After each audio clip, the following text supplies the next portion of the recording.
Started with this panel. This panel is focused on the best ideas for ACOs, PHOs, and shared savings agreements. We have an absolutely terrific panel. I'll ask each of you to introduce yourselves. Why don't I start with Mike Kasper at the far left and come this way, and just give a little background on your group or what perspective you come from and your title and what you do.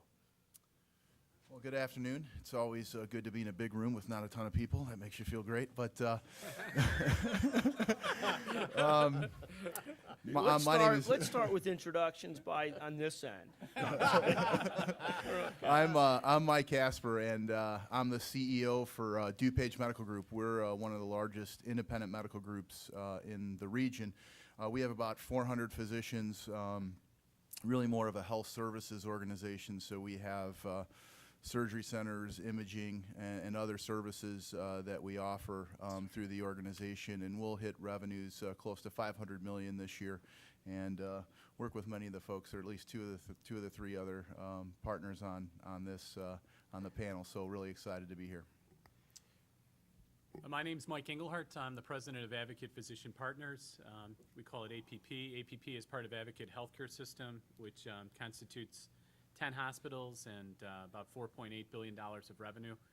APP originated as a PHO, and approximately 9 years ago, we were approved by the Federal Trade Commission to be a clinically integrated system. And so we go to market now for 4,100 physicians and our 10 hospitals to secure clinically integrated contracts. Within the 4,100 physicians that are part of APP, 3/4 are still independent.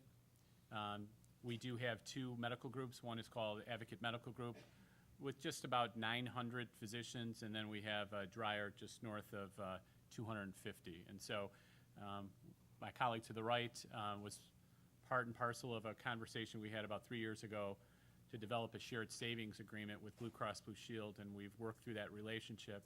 Advocate has since stepped into the Medicare Shared Savings Plan.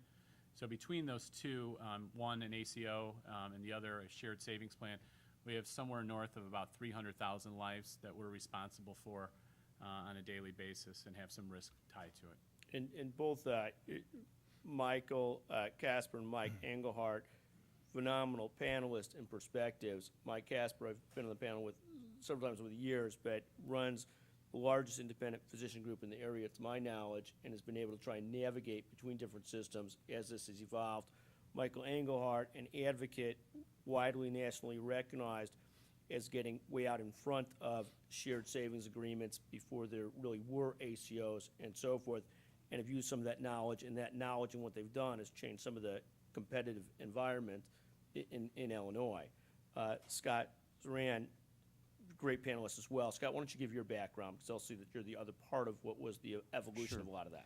I'm Scott Sarran. I'm with Healthcare Service Corporation. We run the Blues plans in Illinois, Texas, New Mexico, Oklahoma, and in the process of adding Montana.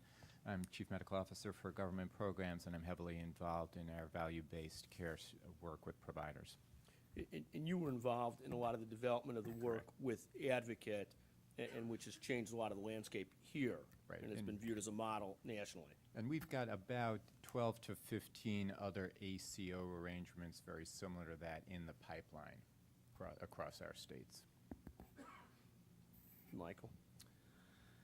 I'm Michael Shabot. I'd like to point out that 3 of the 4 panelists are named Mike or Michael. So when you address a question, I'll let one of us will answer it.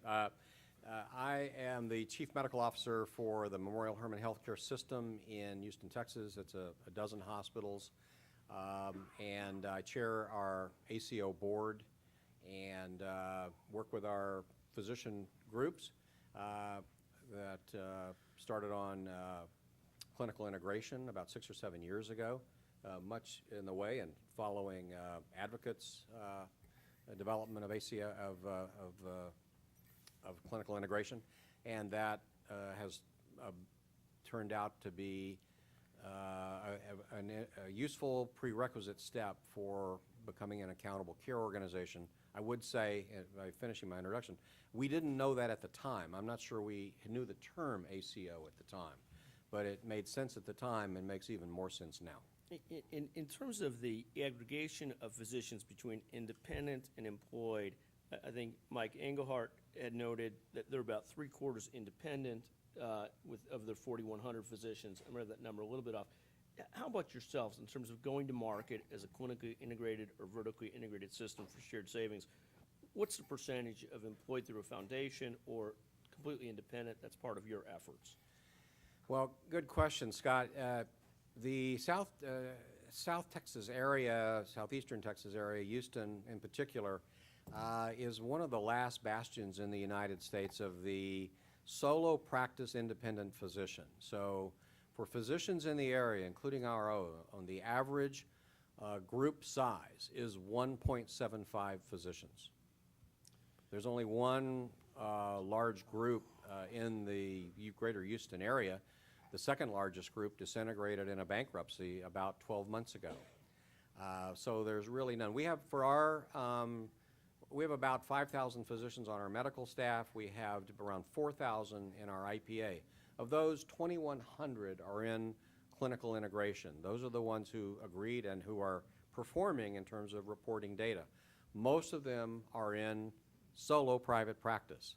So we've organized their quality efforts. We've got about 200 that are employed through a foundation, and we have some number that are UT faculty. But most of our physicians are private practice. And you had mentioned, let me ask you two questions as a follow-up. How much of your payer relationships now involve some sort of shared savings or some sort of component different than fee-for-service? Well, that's a good question. We have about 30,000 Medicare lives in our shared savings program, and as of January 1, we inked a contract with one of our major payers in the area to have a jointly branded commercial ACO. They've attributed over 100,000 of their non-ACO lives to us. We can talk about that. So currently we have about 200,000 lives that our clinically integrated physicians are taking care of now. And how are the economics of that going compared to your fee-for-service business? Worse, better, okay? Well, actually, I'll just tell a little bit of my story here, but very little bit.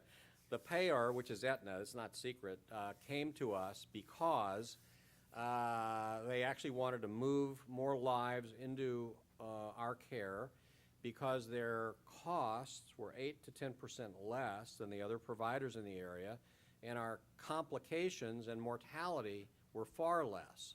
So they actually did better for every life they could move into us. So the arrangement we have with them, which we've never had before, is that on a monthly basis, we get their claims files and they get our quality files. And we both use them to optimize the care of patients. We've never done that before. Of course, we have the claims file for our CMS shared savings patients, but this is the first time. And we're learning things about the total care of patients that we couldn't know from just our bills and our hospital bills. So we are learning rapidly how to better serve those patients and keep them healthy. It's been, for the docs, I should mention, because I didn't answer your question, they actually got a reimbursement increase. So our payer could pay them more because their costs of care are less. So they're actually doing much better. And let me ask you one follow-up question, then I'll move the discussion on to Scott and down the line. You had mentioned, I believe, that over the course of the last couple of years, you had taken some physicians out of the clinically integrated effort. Yes. And is that something you could expound on and how that worked and why that the payer preferred that? Well, we entered into our clinical integration effort very carefully. We met with the FTC. We fully understood what we were getting into. CI has to be based on quality. It cannot be based on get a bunch of docs together and go bid as a group to a payer. So quality had to be the basis of it. So our original CI group was 2,700 physicians, okay? But 600 of them didn't perform in terms of reporting quality data. And this was done by a physician board. Our IPA has a total physician board The physicians cut them out of CI. And you actually have to do that or you're going to get in trouble. So they're out. They're not part of the better reimbursement or the new patients or anything else. How politically stressful was that for the organization or not so much for Memorial Hermann? Well, you know, it wasn't, I'm going to answer this two ways. For the organization, for the executive group, et cetera, it wasn't very stressful. For the IPA and the physicians on that board, it's an all-physician board, very, very painful, but they did it. And Scott, how much of the business that you guys underwrite and oversee has moved from traditional fee-for-service to some variation? Yeah, so first let me separate my answer into HMO and PPO. About 7% or so of our lives are in HMO products, the remainder PPO. Within the HMO suite, and we do see, we do predict a growth in the HMO products, particularly with the exchange and government programs. Within the HMO suite of products, the vast majority of the arrangements are substantially financially aligned with a significant amount of either partial or global capitation. Within the PPO, we've got a lot of pay-for-performance. For example, virtually all our hospital contracts have some element of pay-for-performance embedded in them. Within the PPO, though, outside the pay-for-performance, we've got a very large ACO that Mike and Englehart and Advocate and Blue Cross Blue Shield of Illinois have executed, about a dozen more in the pipeline, but just that one with the results. And the follow-up on that is what we're looking for isn't a particular percent of our spend that is in aligned relationships. What we're looking for is what it will take to meet our goals. And so in this area, what we're really talking about is the best blend of affordable, attractive, and sustainable products and networks. Right? And sometimes we have to make trade-offs between those. When you developed originally a set of exclusive arrangements and a set of non-exclusive arrangements with Michael and Advocate, how did it impact your relationships with other systems? What was sort of, how did they look at that? Did that lead them to, and you guys are the most significant payer here. I don't want to use the phrase dominant, but the most important payer here to providers. How did that change your relationship with other payers? Yeah, with other providers, I'm sorry. Yeah, and just to clarify, it was not exclusive. It was just that we did not do that same arrangement with anyone else and have not done with anyone else in the area for a variety of good reasons, I think, on both sides. It sent, I think it's fair to say, and Mike be interested in your comments, I think it sent a pretty significant signal in the marketplace, given the size and the stature of the two organizations, payer and provider, around the market really changing. You have a lot of talk about change, but until somebody puts something in motion that defines what the change looks like, it's hypothetical rather than real. So I think it sent a pretty strong signal. Sure, and Michael, maybe you could follow up on that. Advocate was out in front of this market in terms of shared savings, ACO types of arrangements, had tremendous leadership all around you in your organization. What was sort of the driver behind it?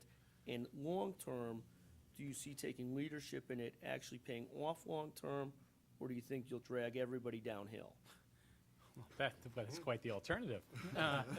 Let me take a step back. Advocate by nature is a relatively conservative organization. What I think brought us to this point was for, at that time, 7+ years, we had clinically integrated contracts where we had built a culture with our physicians. We were predominantly governed and led by physicians, and so quality, utilization management, these were not foreign conversations that we were having. 4 years ago, a little over 4 years ago, we worked with a company out of California, Intelligent Health, and put disease registries in place. That was the next evolution. And little did we know, we'd essentially started moving down population management. So when our contract came up with Blue Cross Blue Shield, and this is not, Scott and I have done a couple of these presentations, we always kept the Blue Cross Blue Shield contract separate and negotiated only for that year with Blue Cross Blue Shield, because we've had some interesting conversations. The conclusion was this. Both Blue Cross Blue Shield and Advocate came to the conclusion that the model was broken. We thought healthcare reform was likely to go through, but even if it didn't, we believed that the genie was out of the bottle. that the employers were no longer going to continue to pay these sizable increases. They wanted to see value. And so we saw it as an opportunity to reposition our organization. We have historically been very hospital-centric. It literally took 3 times presenting. At that time, I was a president of one of the hospitals, to just present what was involved in this contract and what it meant. At the end, the presidents looked at each other and said, oh my God, there goes a significant number of our admissions on a daily basis. How are you going to protect us as we migrate across? And we've been on this journey. Last year was a very good year for Advocate, despite the fact we have taken thousands of admissions out of our organization, both through readmissions, inappropriate ED visits, and we just know that this is the way that we have to provide care on a go-forward basis. So as it pertains to the market, all the other payers have said, we'd like to do something with you. What Scott and I have learned is that this is very complex. We've tweaked it several times. Things like attribution sounds easy, but it's super complex. Organizations have to evolve. And so what we've come to the conclusion, because of Blue Cross Blue Shield's market presence, if we're going to do more of these arrangements, we have a standard format, and it's going to look very much like what we have right now with Blue Cross Blue Shield. We can't measure 6 different ways. In sort of 2 follow-up questions. How challenging or not challenging is the integration together of the employed versus non-employed physicians? Let's start with that question. How does that work? How is that? Believe it or not, that was not a problem, although we have essentially 3 key platforms that our doctors are on. We have some doctors on Epic, some on Allscript, and most of our independent physicians are on what we call eClinicalWorks or Synapse. It's the disease registry that has been a key driver to aggregate the information and to become the scorecard and a way to push and pull information so that we prioritize patients that need to be seen. So that has not been an issue because they sit next to each other from a governance perspective. There's not been this friction. It's really about driving for outcomes. How important has it been that along a certain corridor, you're the dominant system? Has that been and you've got competition every place, but you're sort of on this western corridor, you're sort of dominant, or at least the main system, at least the only system that could spread as far as you can. How important has that been to your relationships with the Blue Cross or not? Well, scale matters. I mean, I don't think anyone would argue that point. We believe Kaufman Hall did an analysis that said that over the last 3 years there was enough drop in admissions that 3 community hospitals should have shut down. 0 shut down in this marketplace. We think that healthcare is evolving rather quickly, and scale will matter. We believe the next component is going to be narrow networks, and to be able to have that footprint is going to be incredibly important. What has surprised you positively and negatively about the development you've had over the last several years, both with Blue Cross and with the whole putting together of your clinical integration program? I would say that the relationship is probably the healthiest it's ever been with Blue Cross Blue Shield. Obviously, we measure and inspect everything both ways, but some issues that might have 5 years ago basically caused the whole arrangement to dissolve, we were able to work through because we both knew walking into this, we had a good understanding, but it was not an exact path. It wasn't a clear path. That's been very impressive, and frankly, the ability of our physicians to understand that we're moving towards population management. The speed in which they've taken this on has been very impressive, and I think that's due to the culture we built over the last 9 years. Mike Kasper, let me start with yourself. You guys built an extraordinary physician group and have stayed, you're one of the few physician groups I know of that's as broad as you are in terms of types of physician who I don't hear complaining about our ancillary income's getting killed, we're not doing well. My impression is you guys are doing as well in your group as they would as hospital employees. How have you been able to manage that, and how have you navigated where to join and what not to join amongst the different health systems in their products and efforts? That's a great question, and certainly, our approach towards the ACO concept, which we were not, by design, weren't interested in getting into a pioneer type of relationship with the government or with a payer. We were hoping some folks would figure some of those things out, and then I think, our appetite for that grows. However, we did put together a collaboration with Edward Hospital. We formed an organization called Illinois Health Partners, where we took their employed physicians, some physicians they had on an independent basis that were part of their PHO, and brought them in to join our organization. And so we represent about 100,000 covered lives between the two of us in terms of capitation through traditional HMO products. And so we started there. But most importantly, the seminal decision for us was we made a decision to be on one medical record for the entire system. And that doesn't mean anyone's employed, doesn't mean that employment has changed, ownership didn't change, but we decided to not only go on a common system, but actually go on a common record. And we think over time, that's going to be the most important decision that we made throughout this, which is our ability to manage a population that's being discussed, pull some of that information out of a system and share it, rather than it being, you know, duplicate or triplicate entry to get information through the system.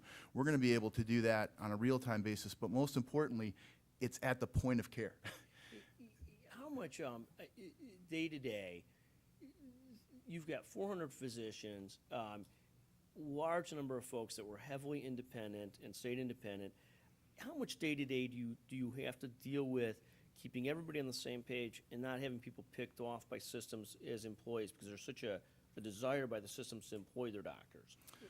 You know, it's interesting. I think that, you know, we're in the process of seeing physicians make real choices, and those choices are being made every day. And there are stark contrasts between an employment model and an organization like ours, where I report to a board of 10 physicians, and if 6 of them vote a certain way, I'm not the guy that's going to run the place. And so there's a certain level of empowerment that they have because of that. I think the employment model, although there's been a number of great strides in terms of putting governance structures together to empower physicians, it's never the same as if they're owner-operators of their own organization.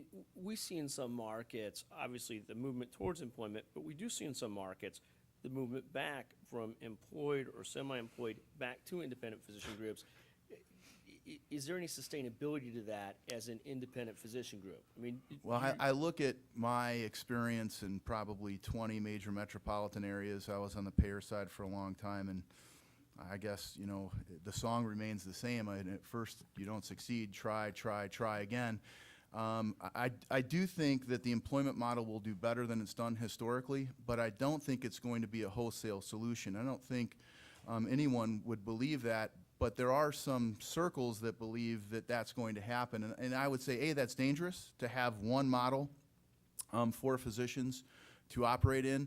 Number 2, I just don't think that ultimately you can take the most educated, independent actor in the system, the most entrepreneurial actor in the system, and put them into an institutional environment over time and have that work. It just doesn't pass the sniff test long term. And Scott, as a follow-up to a couple of these subjects, what do you see as this has evolved over the last several years? You've got a pretty reasonably mature agreements with Advocate and their Advocate physician partners. And again, they're still evolving, but more mature than your other ones in the market. What do you see as working in these types of relationships, and as you develop these relationships now with other systems, what do you see as they absolutely have to have to really be taken seriously by Blue Cross to do something significant?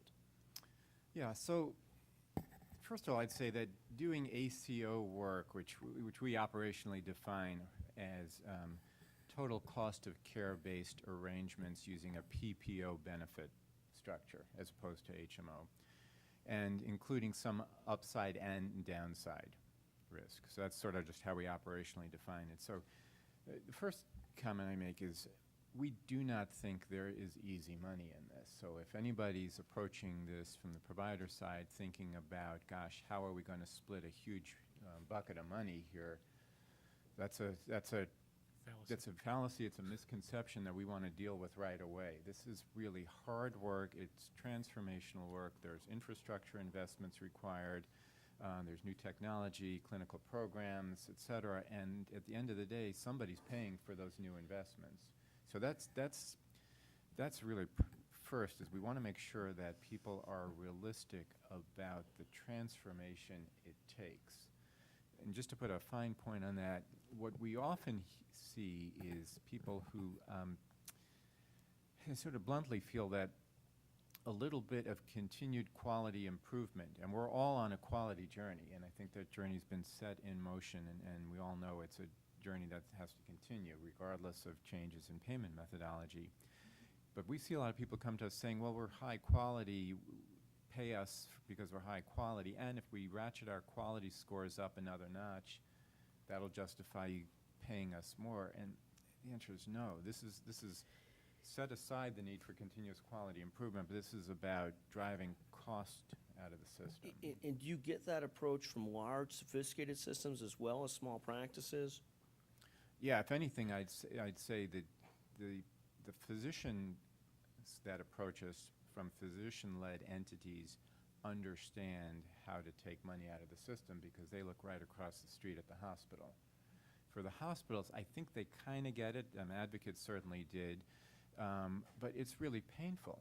Because remember, the two easiest approaches we have as a payer to take costs out in designing new products are limiting the network based on unit price arrangements already in place and driving harder at more effective sites of service, freestanding versus hospital-based.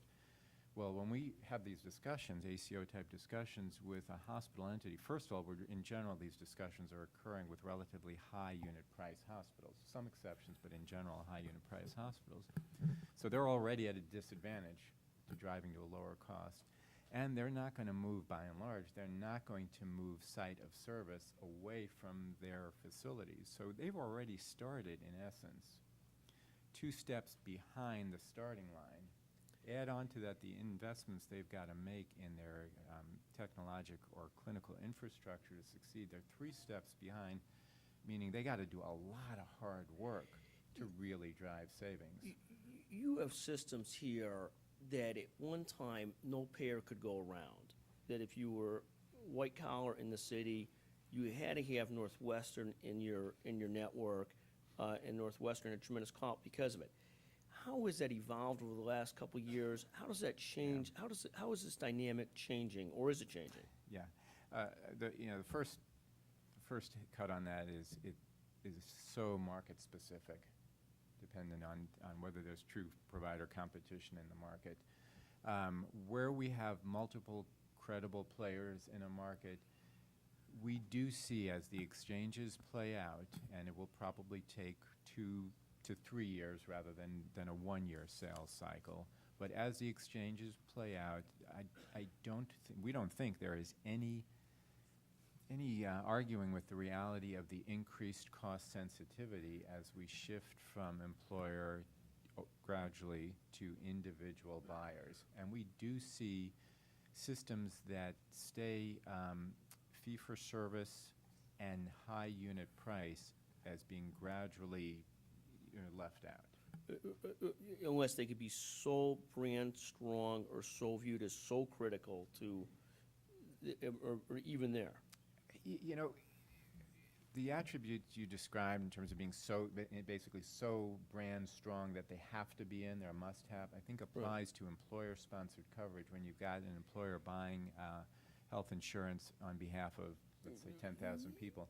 Not when you've got 10,000 families making decisions. What about how much of a threat to Blue Cross do you see the healthcare exchanges? We see it as an opportunity, not a threat. I mean, I think it further catalyzes and accelerates the right sorts of changes. Gotcha. And so, fascinating. Even where you're the strongest payer here, and it sounds brave to welcome the competition of the healthcare exchanges. This is, and we do. One of the questions people ask us is, are we worried about providers integrating into our space? And I think the answer to that is the same as to yours. This is very risky space. Nobody knows who is going to show up, what their risk status is, how well the different risk adjustment mechanisms are going to work. It's not a space for people who are either new in it, amateurs, or aren't willing to really make a significant bet. There's some people that have predicted that within a decade we'll be down to 40 or 50 healthcare systems in the country. Some relatively small number compared to today. And there's all kinds of argument on what that is. Are you at a spot now where it's very hard to do this kind of contracting with smaller groups or single hospitals? No, we've still got a fair amount of locally based network infrastructure And that to some extent is some of this, what makes us so strong as local blues plans.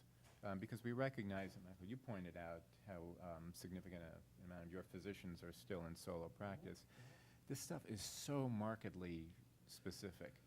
I think we can generalize about system consolidation vertically and horizontally, but there's going to be a lot of variation. Gotcha.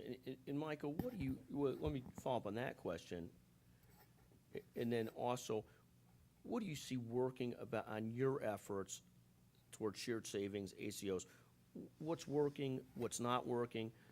Michael Englehart had mentioned the evolution towards neural networks, and it sounds like in some ways you're starting to move towards that yourselves. We have. Well, we certainly have a narrow network for our 30,000 employees and dependents, and that's worked very well. I do want to point out one of the major advantages of forming the ACO is that separate from our Medicare shared savings, for the first time ever, we can negotiate for our 2,100 physicians. We have the physician group has the signature authority for them. So that is actually very beneficial, and was certainly beneficial in signing the contract that I mentioned. I would like to say, and maybe Scott can comment, I know we just have a few more minutes, but I think that, we might think of Blue Cross Blue Shield as a national company, but it seems to be different companies. And I don't know that the Blue Cross that we've got in Texas has the depth of understanding of the changes in healthcare that you have in Illinois. Maybe you're going to bring that to Texas, or maybe you're responsible for it. But we don't see some of that same willingness to, enter into new arrangements for accountable care. And it's the same blue ownership between Texas and Illinois, but they're very different markets. Very different. In terms of geographic diversity, in terms of there's strong systems in Texas as well, but you got a much different, disparate situation. Let me go back to Mike Kasper, Mike Englehart. Mike Kasper, what do you see as the biggest threat to your group over the next couple of years? What's your biggest threat? Where do you? I think Scott hit on something that's very important to our strategy, which is it's who you are is as important as who you're not. And having been in the insurance business and worked for Fortune 500 companies for most of my career, and figured out how difficult that was when you get into the provider space and everyone kind of says, well, we'll just start an insurance company. And that's happening in a lot of boardrooms, probably as we speak right now, by the way. We like the collaborative model. We like to bring folks together who have expertise in certain areas to work together. And I think the system is more open to that kind of collaboration. And we've talked about some of that today. And so I'm encouraged, more so than I ever have been in my career. In terms of risks for us, our biggest risk, and I tell this to our shareholder physicians all the time, is ourselves. We have to address the efficiency of the system in a real way. I also agree with Scott by saying physicians are uniquely positioned to change the overall cost of care in the system. But for those who have been really successful on both an individual and a group basis in a fee-for-service model, that transition is more fundamental than I had ever anticipated coming from the payer world into the provider space. And for a long time, you saw physicians, small hospitals get out of being insurance companies or having their own insurance company. Now you sort of see this evolution back towards some trying to have their own insurance license, their own insurance company. And obviously, many of us, it seems like the amount of capital, the amount of other kinds of systems you have to have make that crazy. Yeah, I'll tell you, I'll answer this one really directly, because I made a career off of buying these companies when I worked for Coventry Healthcare. We cobbled together a company that was now just acquired by Aetna. And I on the physician side, I think the employment model will do better than it has done historically. I think that some of the organizations that are trying will fail. On the flip side, on the payer side, I think you'll see almost exactly the same result, which is virtually every single one of those provider-sponsored health plans will most likely fail. When you move to a spot in the country where you're down to 4 main payers, mostly, Aetna, United, Cigna, Blue Cross, but you see right now, and there's all this discussion about having your own insurance plan, but buying everything that you're almost licensing it, that you're almost doing it as a back office type thing. Is that reality at all for systems, or you don't? You know, I think it can be, but remember, the workflow of a health plan starts, the foundation of a health plan is math. And so actuaries, underwriters, those are the folks that really drive the success of an organization. And so to pretend that you could buy that and not have it completely aligned to the level that a health plan can, and then take the data warehouse component where health plans have virtually built, they don't buy software, they build data warehouses and they configure systems that can get information out so that they can better predict healthcare costs in the future. It was great to hear Michael talk about Aetna sharing some of that information. I think that's an evolution for the system to take, which is that sharing of information between, because it was I always found it silly. We would talk about information in the boardroom of a health plan. I'd say, well, this does us absolutely no good. Why aren't we sharing this with the providers who are delivering the care? So I think there's a lot of steps that are being taken to really improve the system. I would like to see folks take a collaborative approach. It's a leap of faith, but we've been in that leap of faith for 100 years. You know? Right. So right. I don't think it's an unreasonable leap of faith. And at the end of the day, I think there's enough interdependence between payers, whether it's 4 or 40. I actually think it's better with some level of consolidation, because what Mike had alluded to earlier, which is if you have to duplicate the same thing 40 different times to get to the same answer, it becomes an albatross on the administrative Administratively side. impossible. So. And Michael Englehart, let me ask you a few questions. We see Axiom Skogsberg got way out in front in this effort and are viewed as a model by many. What keeps you up at night about this? Where do you see your biggest threats? Where do you see challenges to sustainability? So for the system, we're living in two worlds right now. It's painful in the sense that we're now about value, but we still, underneath all of these agreements, is still the transactional. And so we're going to have to, any executive out here worth their weight in salt has a cheat sheet of how many dollars you have to take out of your hospitals or healthcare systems 1, 3, and 5 years out. The question is, what's the velocity in which we do that within our hospitals? What used to be a 250-bed hospital probably will be a 150-bed hospital, and the key question is, what services will be rendered there? Our academic and larger tertiary hospitals, they'll generally do fine because of their broad breadth of services, but our hospital and our healthcare system will change fairly significantly over the next 3 to 5 years.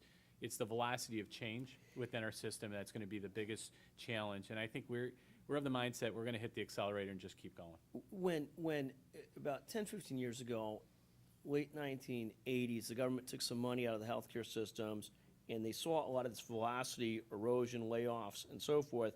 And then the money came back to the system because hospitals in many markets are the most important employer.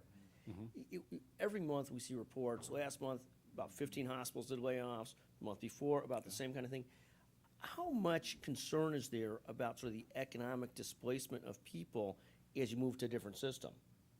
Well, I mean, just stop and think about it. If you just look at the trend of where reimbursement is likely to be, you've got to do this.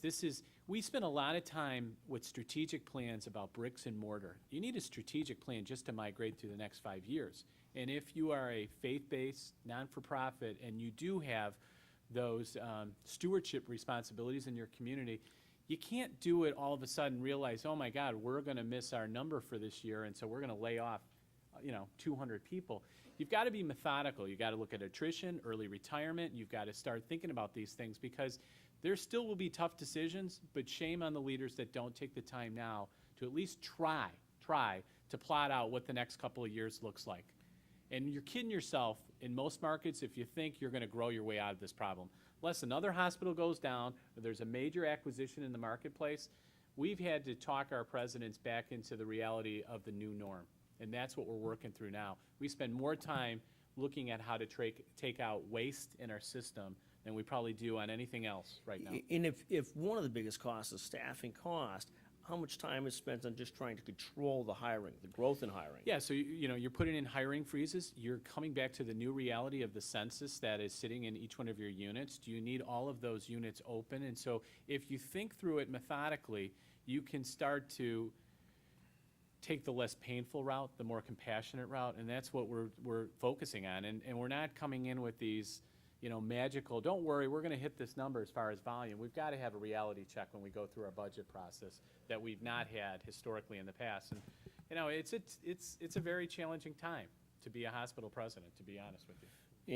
And Scott, what do you see as the biggest changes, threats? Can you continue to enjoy the fact that every provider has to contract with you because you're the most important payer here? Or what do you see as the big threats?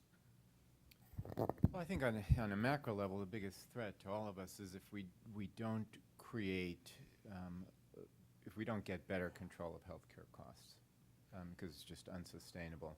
I think a lot of what we're discussing today on this panel is an effective route, because I think what you're hearing is about payer-provider collaboration based on total cost of care based models. And again, I think our biggest threat for all of us is if we don't do that collaboratively in the private sector, it will get done in a draconian fashion.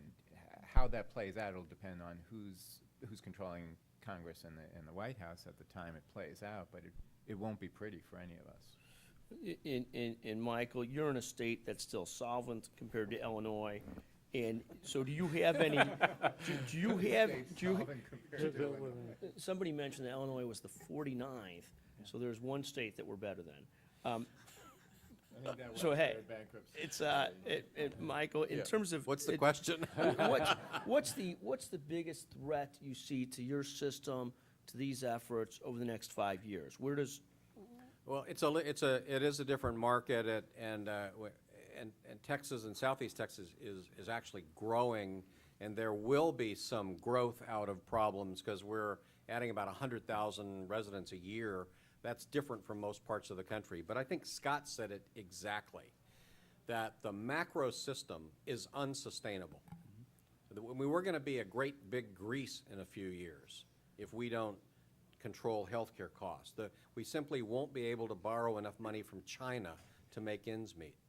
So that is our biggest macro threat that we've got to, and we think our local efforts to control cost, to improve safety and quality, to align physicians with our other parts of the healthcare system, we think that's going to be the way to provide better care, safer care at a lower cost, better value.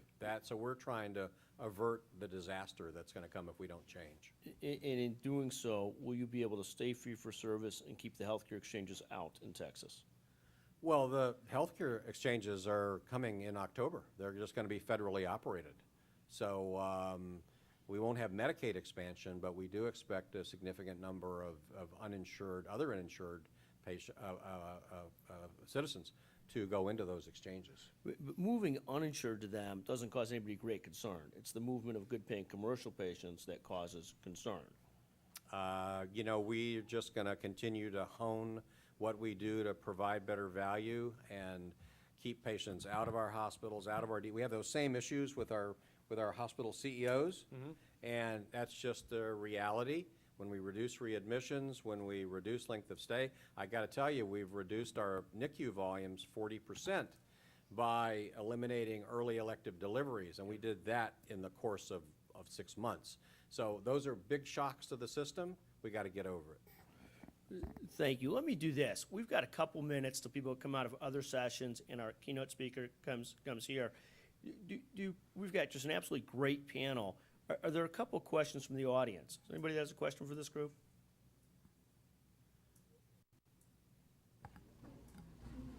No questions. Yes.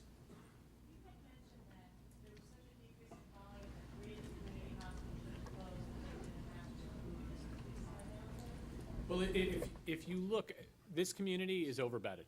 This marketplace is overbedded. If you look at the funny math that goes on in the state of Illinois as far as licensed beds and, in fact, how many beds were occupied just 4 or 5 years ago, if you look at the average census of a community hospital being about 175, and you look at that throughout the course of the year, that's how many admissions have come out, and that was through only 2011.